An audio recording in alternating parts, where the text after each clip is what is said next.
Welcome to my channel. This is Faith's Real Talk. Bring it up. Taboo subjects, controversies, secrets, you name it, challenges. We want to talk about it and bring our faith into it. Hello and welcome to my channel. Today's topic is quite a sensitive one.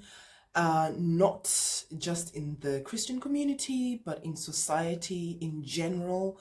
We're going to be talking about domestic violence or domestic abuse, and recently called intimate partner violence, because they've recognized that when you are intimately involved with a partner, you might not live together domestically, but you could be facing some kind of abuse. So I'm going to be speaking to a practicing therapist who's also a coach, who has experience in this field. We're going to go into the presentation of domestic violence.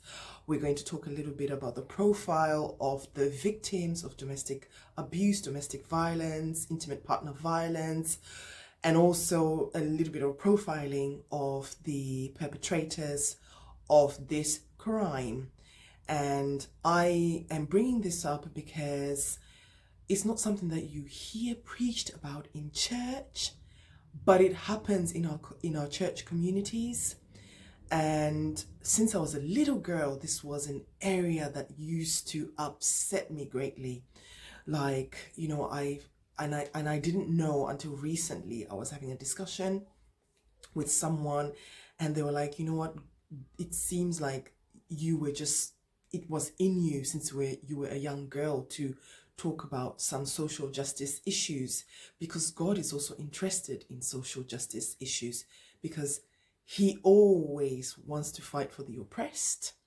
And I don't believe that God wants us to suffer cruelty at the hands of another human being, because of the effects that it not only has on the victims, but on the people who perpetrate these these crimes of domestic abuse, domestic violence. And in the peripheries, it also affects people who are living in such experiences, like the children who grow up living in such, situations of domestic violence, abuse. So we're going to go into that today with therapist Laura. So I invite you to sit, really listen, because I'm sure you do know someone who has gone through domestic violence, who is going through it right now, or you could be the one who is experiencing it in your present life. So I am hoping that this video will bring awareness to you, awareness to those who know people are going through it, and awareness for us to have some love and compassion for those who are living in those situations and, showing signs of, different signs that we're going to talk about, and those who have gone through such experiences as well.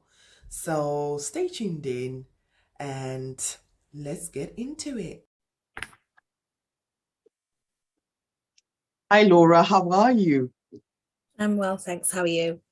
I'm excited. I'm excited about what we'll be talking about today. So I want us to flow. So this is for my channel, Faith's Real Talk. And today I want to talk about domestic violence. And I know it's known by another name, intimate partner violence, and just bring it to awareness, especially into the Christian community, because that's what my channel is targeted at, is about life issues. And I consider this a life issue, and about our faith in Jesus. But before I start, I would love for you to introduce yourself and what you do. Yeah, thanks for having me. So my name is Laura and I am a therapist by background. So I've had over 10 years of experience as a therapist or supporting people with their mental health, actually. So I've worked in various different charities and organizations, and I also now have a coaching business. So I coach clients in terms of transforming their mindset, helping them get unstuck with blocks in their life. So whether that be business, finance, health, in all areas of their life, help them get unstuck so they can take the action and take action that they need to take to change their lives, essentially. Oh, brilliant. That's amazing. So in today's topic, I'm going to be talking about, as I said, domestic violence or intimate partner violence. And I know that when I collaborated with you, one of the things that you said is you've actually worked in that area. Can you go in a little bit into that for us? Yeah, so I've worked as a therapist in a domestic abuse charity. So I've had over 10 years of experience in terms of voluntary work, but I've also worked as a paid worker in different volunteer sectors. So yes, during the pandemic or during the first part of the pandemic, I worked in a domestic abuse charity. It started off as supporting solely females in the 70s, but actually, I think it was the past 10 years, essentially, they also support males and females. But I specifically worked with the females as a therapist. So the charity itself have a shelter. So, a lot of people experiencing domestic abuse may need to obviously move out of the home. And so the part of the charity worked as a shelter, but also they have support in terms of caseworkers and therapists, so to support their whole well-being and support them. So my role was a therapist to give them the emotional and mental health support that they need. So I trained a lot before starting that job. I'd also worked with another charity. So I've done a lot of work with female survivors. So I've worked with rape crisis. So I've had a lot of experience in working with trauma as it is. So that was my role with the domestic abuse charity is really helping the women with their past trauma or the trauma that they're currently going through as a result of domestic abuse. Oh, that's so interesting. And wow, what extensive experience that you've had. So what I want to really sort of get across is domestic violence, domestic abuse. How does it show itself? Okay, yeah, because it's, domestic abuse, and another term, but there's many different terms. So domestic abuse isn't always violent. So there's different forms of, domestic abuse, or as you said, intimate partner violence, or what there's different terms out there at the moment. And so in terms of domestic abuse, that doesn't have to be violent. It could be financial abuse, there's economic abuse, there's physical abuse, which obviously tends to have a violent element to it. So, if you can think of anything that could be, harmful or violent, hitting, punching, whatever that might be. So there's a physical aspect, or it could be sexual abuse that also exists in an intimate relationship as well. And, many years ago, it was deemed that if you were married, then you would not, it wouldn't count as sexual abuse or a sexual assault, but that is not the case.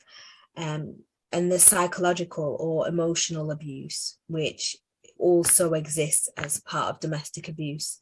Another thing that's a bit harder to prove is coercive control, which is very subtle little patterns, and it has to be proved in a court of law. There has to be a long history of intimidation or isolation and control or physical threat. So it doesn't have to be actual physical abuse, but just the threat of physical or sexual violence. So coercive control can be a lot harder to prove because there needs to be proof of an extensive history.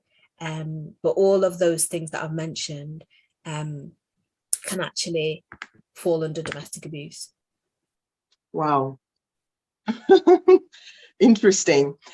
Do you know what? I don't know if you're able to define what is abuse, because you know why I'm saying this? I feel like different cultures have different tolerances. Mm-hmm.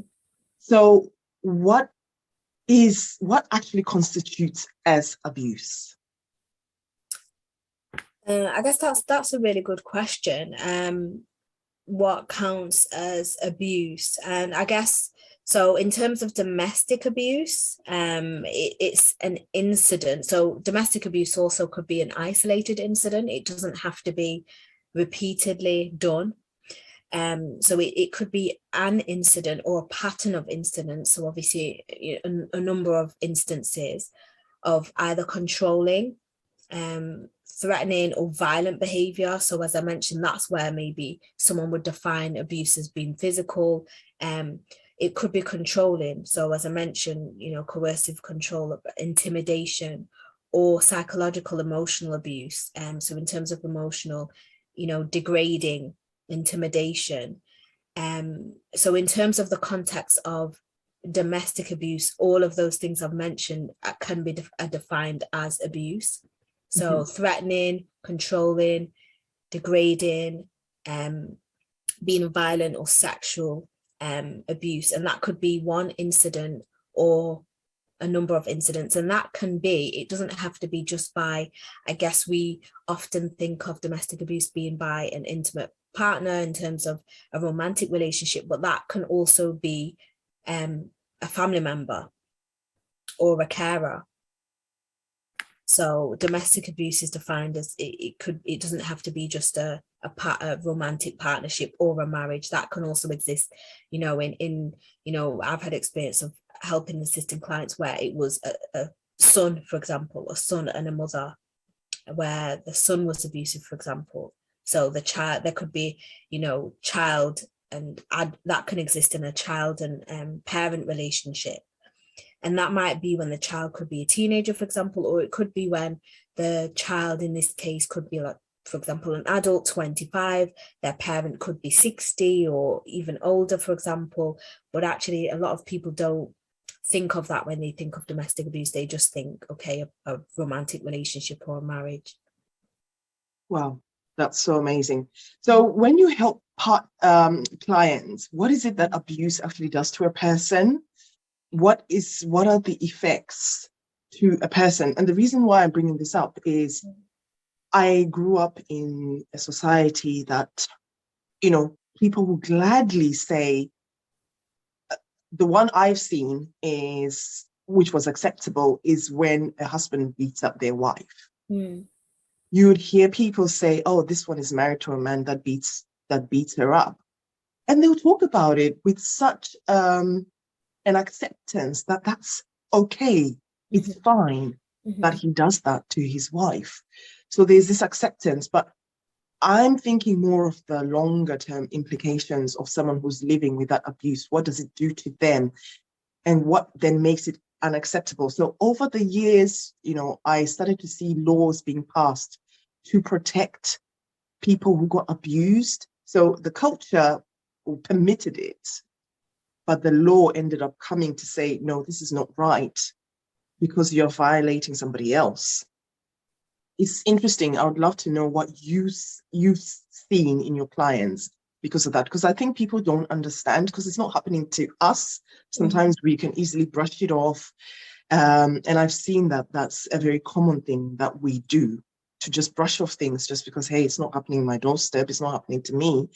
It's fine. Yeah, that is true. It can be, if you don't know anyone that's experienced it, or if you're not experienced it yourself, it can be, maybe it's hard to really understand what that person may be experiencing. And yeah, so in terms of the effects or what that does to a person. So everyone's different. Everyone is different, but it's quite common that people, lose their confidence. They lose their confidence. They are often isolated, from other people around them, their friends or their family. That's quite often the case. And sometimes it could be, that's due to control, but also, isolation in terms of wanting to be, sometimes someone can isolate themselves because of what they're going through as well and how they're feeling. But it's quite common that people tend to feel isolated and be isolated. But it definitely does chip away at someone's confidence. they doubt themselves in terms of questioning, maybe something's wrong with me, maybe, maybe I've done something to deserve this. There's a lot of self-blame, can be quite common, that, maybe it's something I've done. If I do this, then this won't happen. Maybe if I change this, then, maybe this won't happen anymore. And a lot of guilt. It's quite common that it's, a lot of people experience a lot of guilt. Again, blaming themselves for what's happened, or how things have turned out for themselves, that they feel like there's something that they've done to cause what's happening around them. And it can be quite common that, not obviously for everyone, but it can be common for some people that there's been a history of abuse in their family. And so that can be something they've become accustomed to. And so for some people, it feels quite normal and natural that this is the way relationships are, for example. If you've seen your parents in that situation, if you've witnessed domestic abuse, then the child learns that that's normal behavior, if they don't see anything else, or they don't know anything else. Yeah. Wow, that's so interesting. I love especially the last point you brought up, that growing up seeing it normalizes it. I suppose both for the perpetrator and for the victim, because then it becomes normal. Wow. I'm just going to look at a few questions because I don't want to miss anything. So in terms of prevalence of domestic, abuse, is it something that's prevalent in all cultures, in all societies? And yeah, it's just good to know, like doing like a spectrum of how different cultures look at it. Or I suppose because you're not a police officer, it's quite interesting, because I know police officers profile their, when a crime happens, or when there's continuous occurrences or certain things, they profile to see what are the traits, what are the probable characteristics of people who do this. But I don't know if in therapy that's also significant, like somebody who perpetrates this kind of abuse on somebody else tends to think this way, and those who tend to accept it or put up with it might be thinking along this way. I don't know. Does my question make sense? It's twofold.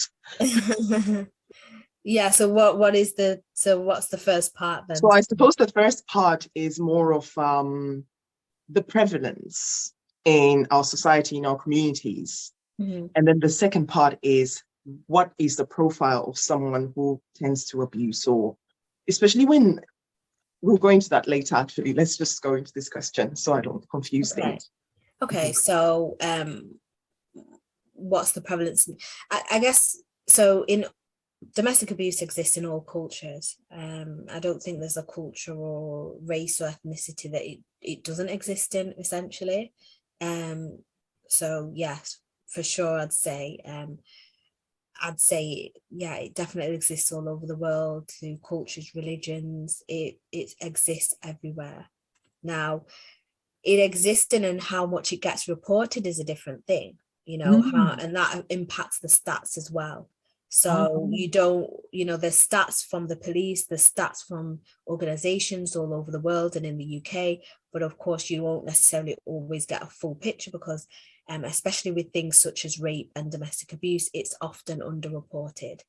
There are a lot of crimes that will be underreported, of course, because not everyone who is the victim of a crime will report it, but definitely within, like I said, I've got experience in other forms of working with other forms of survivors. So yes, within that, these types of crimes, it's definitely underreported. Wow. Yeah, so in terms of getting stats and true pictures, they probably don't fully know the extent across all cultures, but yes, it definitely happens a lot more than it's reported. But it does exist in all cultures. So whether you're white, African, Caribbean, Asian, all backgrounds it exists in. Now, again, that varies in terms of who's going to report that and who comes forward and who gets support even. So even if you're not reporting it to the police, you know, again, coming forward and getting support, or, you know, in terms of intimate relationships, again, not everyone's going to, there's consequences. So there's a lot of barriers to wanting to go and get support and leave the home, for example. You know, the prospect of going to a refuge, you know, like the charity that I work with, that is, there's consequences to that, and that impacts, you know, a family as well. Mhm. Wow, that's so fascinating. So this is actually bigger than just the abuse itself. I think it's like it changes a whole person. And why do you think people underreport? Well, yes, like I said, it's there's consequences to that. So on average, I'm not sure of the exact stats now, but on average, domestic abuse could go on for 2.5 years before someone reports. Again, that's an average, so obviously it's not the case for everyone. Someone might experience one incident and reports it, or one incident, I guess it's not reporting, that's how long it can go on for. Sorry, that is 2.5 years before someone might end the relationship, for example. But some people that might happen a lot quicker or even longer. There's cases where people are, you know, experiencing domestic abuse for over 20 years, and they're still in that situation. But on average, it can take a while, because another part to this is that actually it can be quite subtle, that it doesn't just start, for example, if, you know, within domestic abuse, there's physical abuse. It doesn't just start necessarily with, you know, you're in a relationship and you just get hit one day.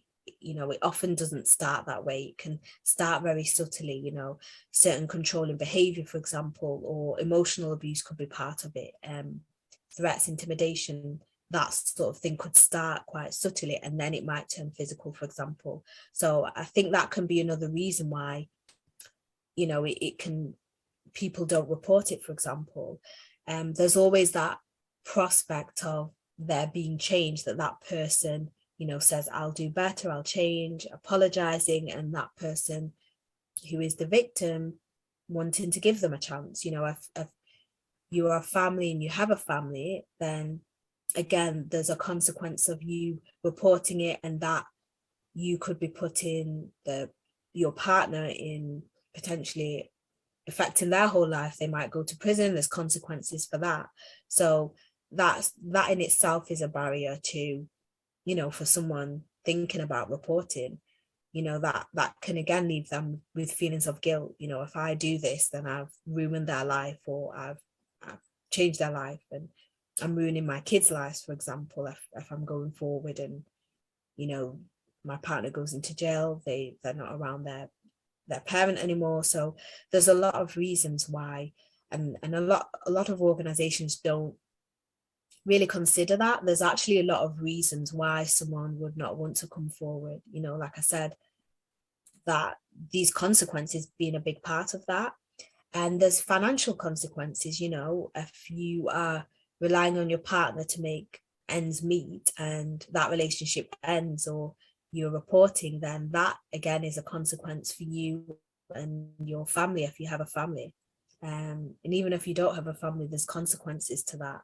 So reporting can, you know, on the surface seem like the best idea and the great idea, but there's also consequences to that, which are quite logical. If you think about it, it's quite logical reason why you might not want to come forward, because that is going to leave you with consequences to your life. And if you have children, there's consequences for their lives as well. And there's that fear also of not being believed, you know, not taken seriously, not being believed. You know, that's quite common as well. And that can be a real reason why someone doesn't come forward. You know, if there's been a history of someone witnessing domestic abuse, again, another reason they might not come forward, like I mentioned before, that actually this is seen as normal. You know, if you've witnessed that and that's seen as quite acceptable, then why would that be a reason to come forward and report it? So there's a whole exhaustive reasons why someone may not want to come forward straight away or even at all. Wow, how fascinating. So in terms of like a perpetrator, what gets someone to become an abuser? I can't, I can't think that somebody is just bad, so that's why they're an abuser. But there must be certain things that can potentially trigger them to go that way, or maybe not. I don't know. And that is a valid and interesting question, and I guess that is, again, I would say is very individual, and I think that is something that really can be, I think psychologists, and there's probably a lot of research in terms of really investigating that, what makes someone an abuser. And I don't think it's a blank, a blank kind of answer to that, or a blanket statement that you can put to that F, X, Y, and Z, then you become an abuser. I think there can be a lot of reasons or impacting factors. For example, mental health could be an issue with that person. Again, even the perpetrator could have witnessed domestic abuse themselves. And so again, that's normal. That's something that they've learned, from their childhood. So these are other factors that can, it doesn't mean that if you've witnessed domestic abuse, you will be a perpetrator, but this, again, on the other side of that could be something that is valid, and, that someone needs to consider as well. Potentially as well in childhood. And I guess it really comes down to what we call adverse childhood events. I'm not saying that's the only reason why someone may become a perpetrator, but these things I'm mentioning are adverse childhood events. So childhood events are things that really impact a child's mental health and their development. So for example, witnessed in domestic abuse, parents with mental health issues, financial difficulties or learning difficulties in childhood. These are adverse childhood events, stressful events in childhood, having to move home, for example, in childhood, or the death of a loved one during childhood. These all impact a child's development and mental health. I'm not saying this means that they would be a perpetrator. It could mean other things for them in the future, for example.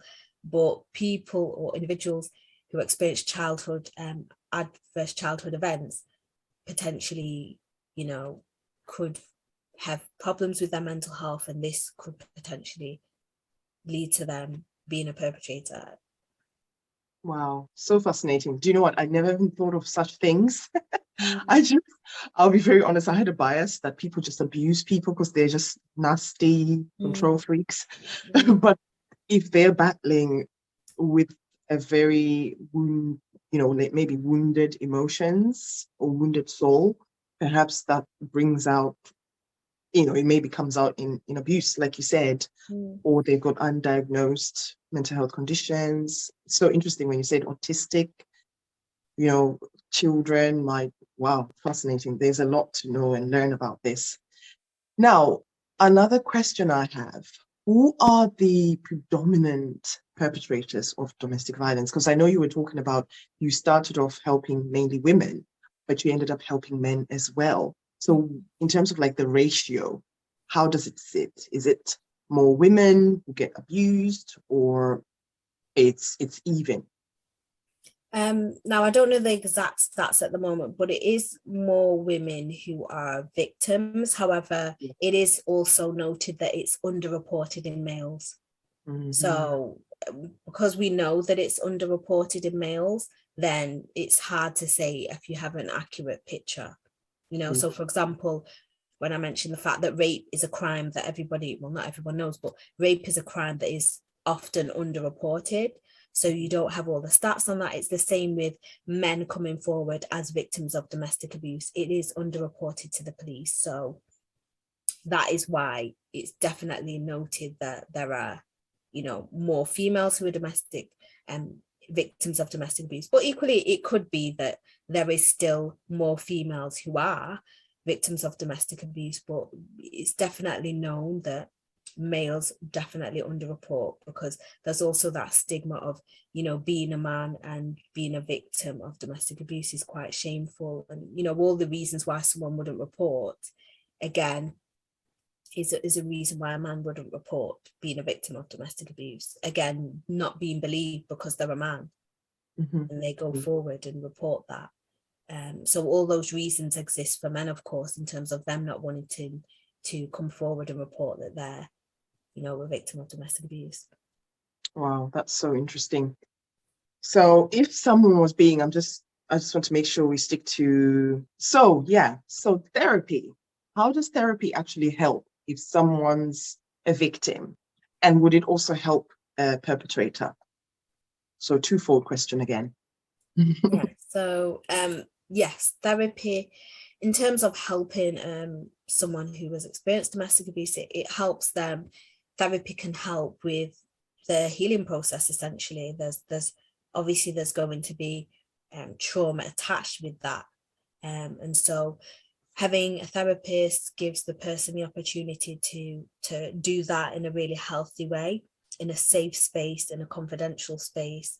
You know, go through a healing process of being able to express themselves and also address, you know, the emotional trauma, or, you know, partly even physical trauma that they've experienced, in a way that, you know, you don't, you know, therapy is a conversation that's not typical to other conversations that you have, and the relationship you have with the therapist is obviously different. So you're really able to get that unconditional positive regard. Now, that's a very big word, unconditional positive regard.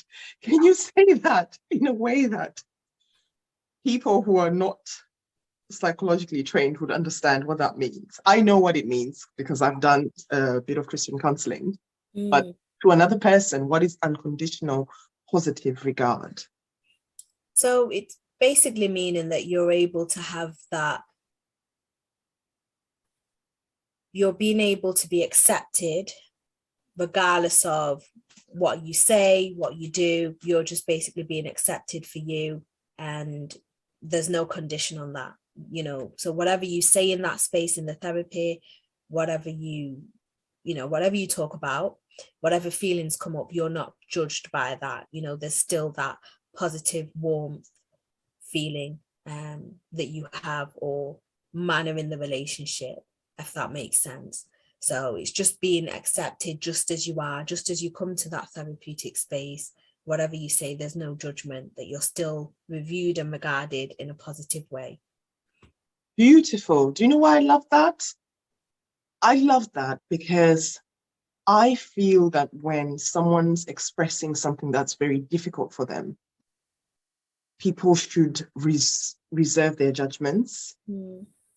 Because when you start bringing your judgment, you kind of sentencing a person for something, and sometimes then you make it difficult for them to heal, you know, because you're kind of pointing a finger and saying, oh, it's your fault, you deserved it. Like you said, that people actually are struggling with guilt. They're thinking, maybe I deserve it, maybe I did something wrong. I love that. So would you, I mean, being a therapist, but would you recommend that actually if someone's going through that and maybe they are struggling with knowing how to make a decision about moving on, or this is not good for me, that perhaps they should seek some form of therapy to help? Yeah, I would always say that it could be beneficial, and it doesn't have to be that you go to make the decision and the therapist won't make that decision for you. It really needs to come from you. But you know, so maybe in that time you might not actually end the relationship or leave, but you've gone to that therapy, you've gone and had that space to, you know, like I said, to get that emotional support, to find ways of healing and grounding even while in that space. So for example, in the as the role as a therapist in the charity that I worked with, you know, some of the women were still in abusive relationships. Some of them were out and in refuge, but some of them were still in that. So it was in terms of helping them find ways to look after themselves, manage their emotions while they're in that relationship. And so that could be the case. And it could be that actually, you know, women might even end the relationship, but go back in and out of that cycle. So yes, it's still worth going to therapy, and that, you know, doesn't mean that you have to end the relationship or you have to make that decision just by going and speaking to a therapist, but you can still get that emotional support. Wow. So I love what you said, that it's not about the therapist making a decision for them. They have to make the decision themselves.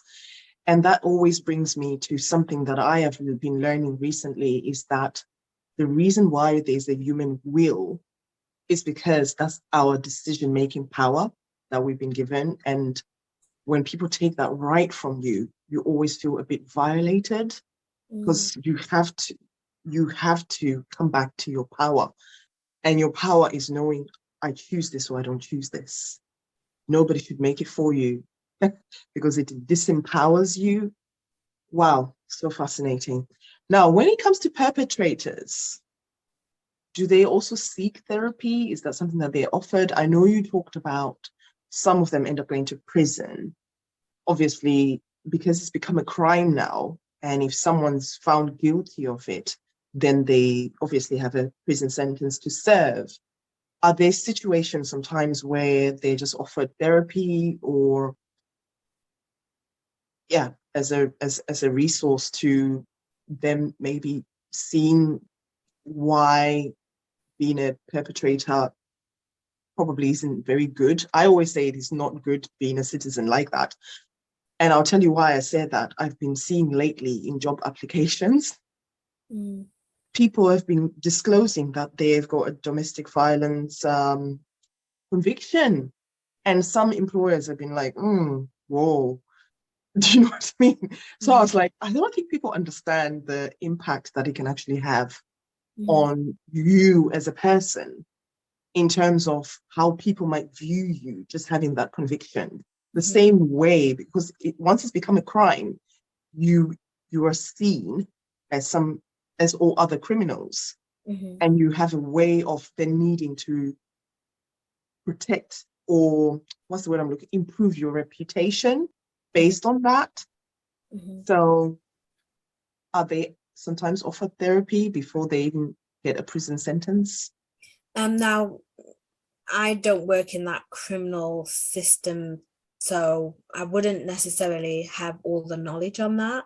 However, there are initiatives now that, in terms of their sentence and things like that, I'm not too sure if that's something that is done often.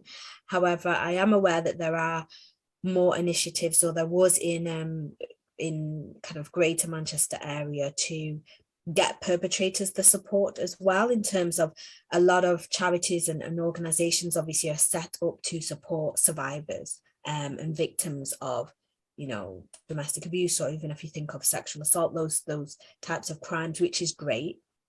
You know, obviously that's great. But there have been some initiatives, I'm not sure about wide across the UK, you know, nationwide. However, there have been some initiatives to get the perpetrators the support, because there's a gap missing. That, okay, we give all this support, there's a lot of charities, there's, you know, caseworkers that help them, practical support, mental health support. However, if we're not helping the perpetrators, there's still going to be perpetrators out there. So I think that, yes, it's definitely, I think, a worthy you know, initiative to have. And so yes, in Greater Manchester, there was a service that was set up to offer, you know, support to perpetrators, to give education to perpetrators in similar ways that they do for victims of domestic abuse, because sometimes there is having to give that education to victims, to, you know, like I said, if there's a history of, you know, witnessing, or even just adverse childhood events. Like I said, there's adverse childhood events that actually can normalize certain things and make children more likely to be potentially the victims of domestic abuse. I'm not saying that definitely happens, but when there's adverse childhood events, there can be, you know, difficulties in adulthood as well. So I definitely think it's a worthwhile, cause to start changing things with perpetrators as well, because there's two parts to this as well. Yeah, yeah. Do you know what? The way I look at it, I actually feel that somebody who's walked the walk and has come out of it, has overcome, usually I find is probably the better person to initiate certain movements. I know, like, if I'm thinking of like gang culture, ex-gang members have been so good at going into gangs and getting them to change their behavior and their mindset, because they probably understand the underlying psyche, the underlying motives, the fears, the motivators, the desires as well of gang members. So because I don't know, I haven't done much research to see if there's anything like in terms of like a man who was a perpetrator who started something to say, look, this is what I used to be like, and these were the things that used to drive me, and now I want to change. What's happening? It would be nice to see if there's anything like that, but I'm deviating. So I suppose my last, I think, question is just,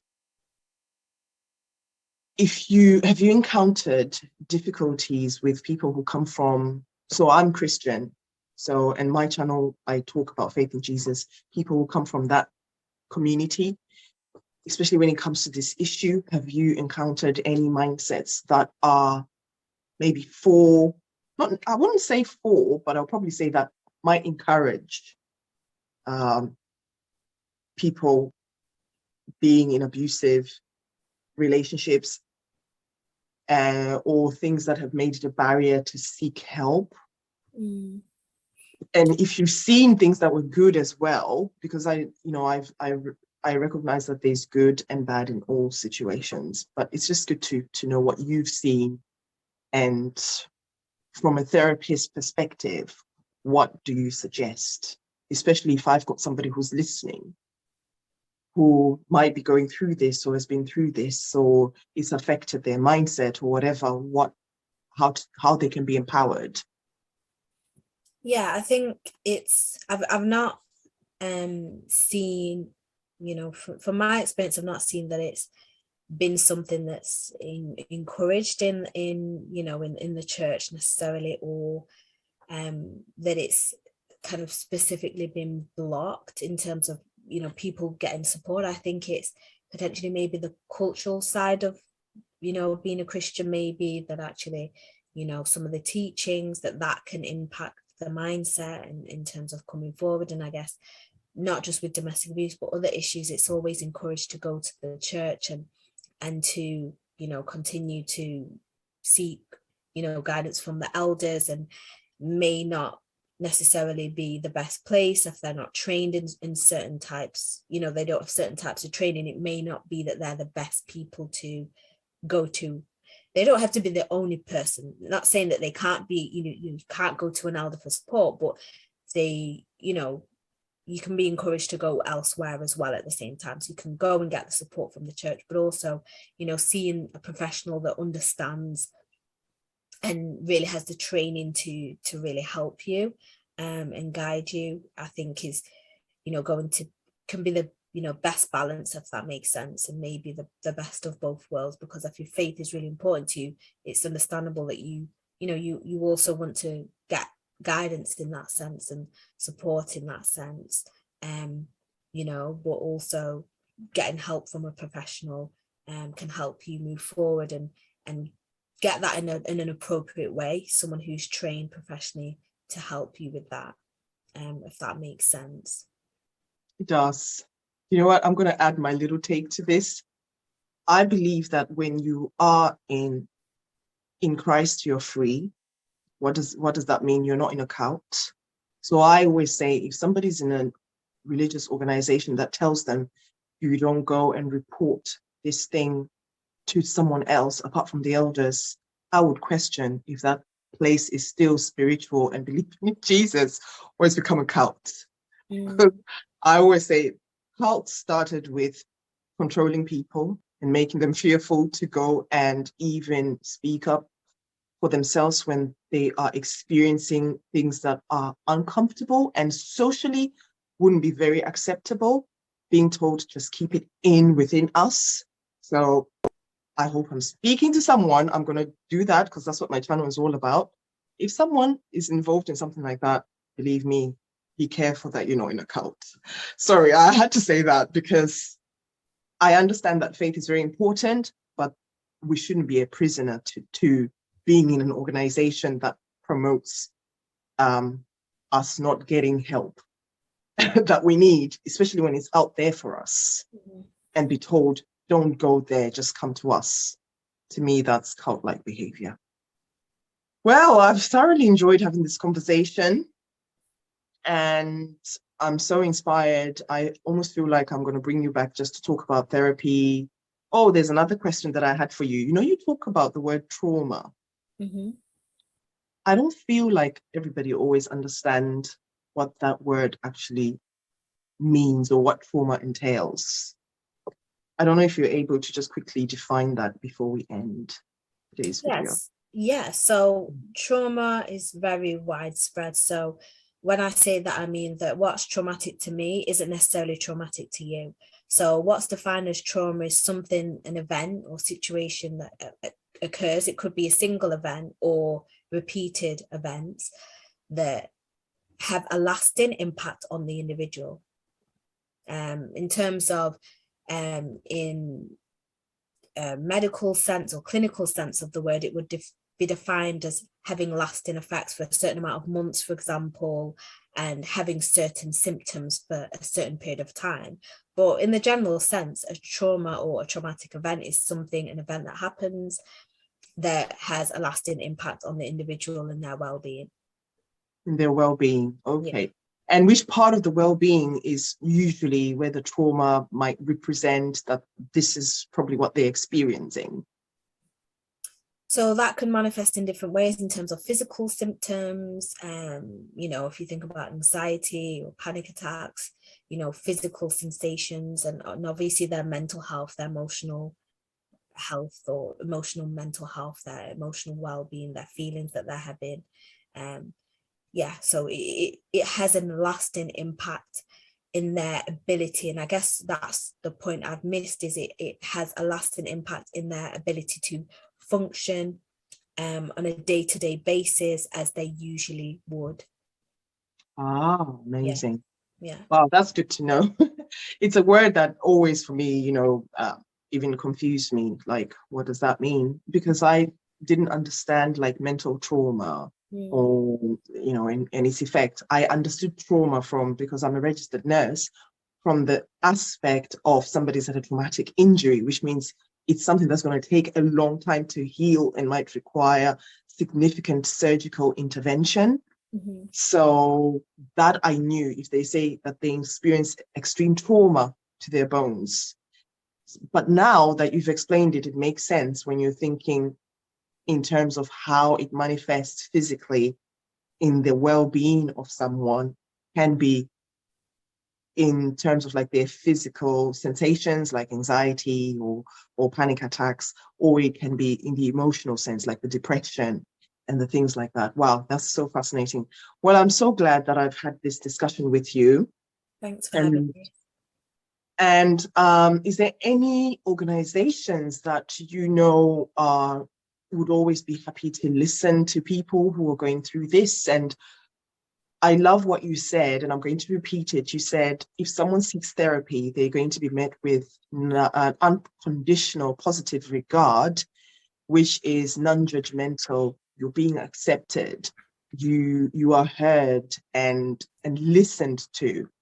So if anybody needed that, they can approach therapy from, you know, knowing that they will be accepted. And also, if they were afraid that a therapist isn't going to tell them what to do. And yeah, so is there any organizations that you would maybe recommend? Because I will put the links in my description anyway, because I do wish my video also to be very, to signpost people to where they can get help? Okay. Yes, and I guess in terms of the UK, there's the National Domestic Abuse Helpline. It really does depend where you are from. So I know in the UK, that's just a national service. Also, depending on what type of abuse it is, there's rape crisis, which is national. It's in England and Wales. So that they're just known nationally, but also it really does depend on your area in terms of your local area. There's always the potential for local charities and organizations. So if you even just type in that in Google, local, just type in that word in Google. So I know there's also actually one I've not mentioned is Women's Aid, which again is national. So depending, I think if you're in a small town, it might be the closest city to you that has the Women's Aid, which is a national domestic abuse organization, essentially. There's obviously the National Domestic Abuse Helpline, for example, that's national, and there's rape crises. So because they're national, in most big cities, they exist, but it might be if you're in a small town, the next one over to you can access. And the great thing is they're specialized. Obviously, all the staff, the volunteers are trained, so that they're actually, it's essentially probably better than just going to the NHS, for example, because these are specialized. And it's free support. So obviously the NHS is free, these charities and organizations are free. Obviously there is private therapy that you could go to. If you do have that, then you might want to do that so that you don't have to go on a waiting list, etc. So you can actually just seek out a therapist who has those specialties, that experience in their background. So they're the range of options, but you can actually search your local Women's Aid, local rape crisis, for example, or go to the National Domestic Abuse Helpline and speak to them. Their staff, you'd be able to get signposted to the local one near you, and you could use them at any point as well. Oh, brilliant. Well, thank you so much for that. When it comes to what's the situation that you go with this one, you need to just call the police straight away. What are the situations that people have to forget all these other organizations and think police now? I mean, to be fair, generally speaking, if your life is in danger, then you would want someone to call the police. Whether someone does that, I don't know. Okay. If that makes sense. So obviously, yeah. So obviously, if you are in in terms of the one that stands out is physical abuse, sexual abuse, for example, but essentially we know that does happen, yet someone doesn't call the police. So yes, we can say if you're in this situation, you should call the police. Obviously sometimes that doesn't happen, but yes, obviously if your life is in danger, if your life potentially could be in danger, you're in physical threat, then obviously calling 999 or 911 would be obviously it would be great, because you can get someone there and then to really intervene. But obviously it's understandable that someone might not always feel that's possible, but it is an option that you do have. And what about people who are witnessing it, or maybe they know it's happening around, what should they do? Because sometimes there's that fear as well of, I could get into trouble, or I could be called as a witness, and I don't necessarily want to get myself involved. What do they do? Can they just contact somewhere anonymously, or? So again, if it's life-threatening, they could do the same thing, just like you're witnessing any other crime. Essentially, you could do the same thing in terms of calling emergency services. Like you said, there are reasons why some people don't want to do that. So again, it's a personal choice again. But that is what they can do. In terms of if you have concern, you might not be witnessing something in the moment, but you do have concern about someone, then, it could be a range of things you do, having a conversation with them, taking them aside, trying to gain a rapport with them and just expressing your concern, letting them know about, maybe you've done some research about places they can get support, just letting them know and being that person that is not judgmental maybe with them. So that's also something you can do. Oh, brilliant. Well, thank you. That's actually some tools that you give people there. Well, thank you so much. I really appreciate having this conversation with you. I'm going to call you therapist Laura, Coach Laura. You're welcome. And I'm going to put your details in this, in my description so that people can contact you if they need to speak with you. Okay. Is that something that would be possible if they, it's up to them to decide whether they need therapy or coaching, but is that something that you think that could be possible, that if anybody comes into contact with this video and wants some help, that they can contact you? Yeah, I'd say you can definitely leave my details there. In terms of, yes, people can get in touch with me that way. If you have any just general questions, then you can reach out to me. Obviously, in terms of getting some immediate support, I'd say obviously we've signposted to where people can go to. But yes, if anyone has any questions or want to reach out, ask a question, or interested in working with me, then yes, they can get in touch. Lovely. Thank you so much, Laura. I'm Welcome. going to leave you this afternoon, and thank you so much for answering, what I consider a very taboo topic sometimes, because it's not something that we discuss easily, especially in my culture.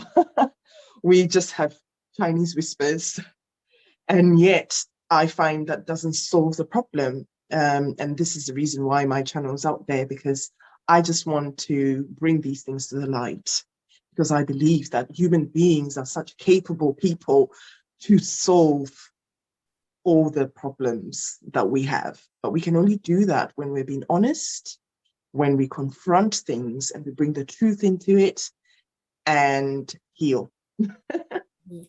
Okay, then you take care. Thank you. Bye. Thanks for having me. Thank you. Thank you for watching, and be sure to subscribe and to hit the notification bell so you don't miss any new content from this channel. Bye.